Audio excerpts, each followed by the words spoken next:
Alexia Tainara is set to go down against Stephanie Luciano.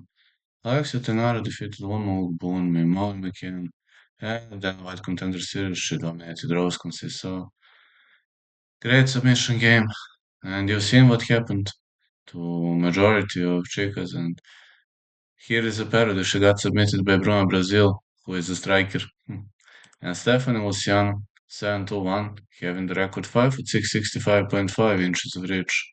7-1. She defeated Raven Oliveira, lost to Sam Hughes, defeated Alita Alankar. He had a draw against Alita Alankar in the Dana White Contender Series, and in that rematch, she proved superior. I don't see a stoppage in this fight. I think this has the potential to go all the way. I'm gonna go with over 2.5. Judging by the current shape, I just think Tainara is in a better shape, and I believe she has better cardio.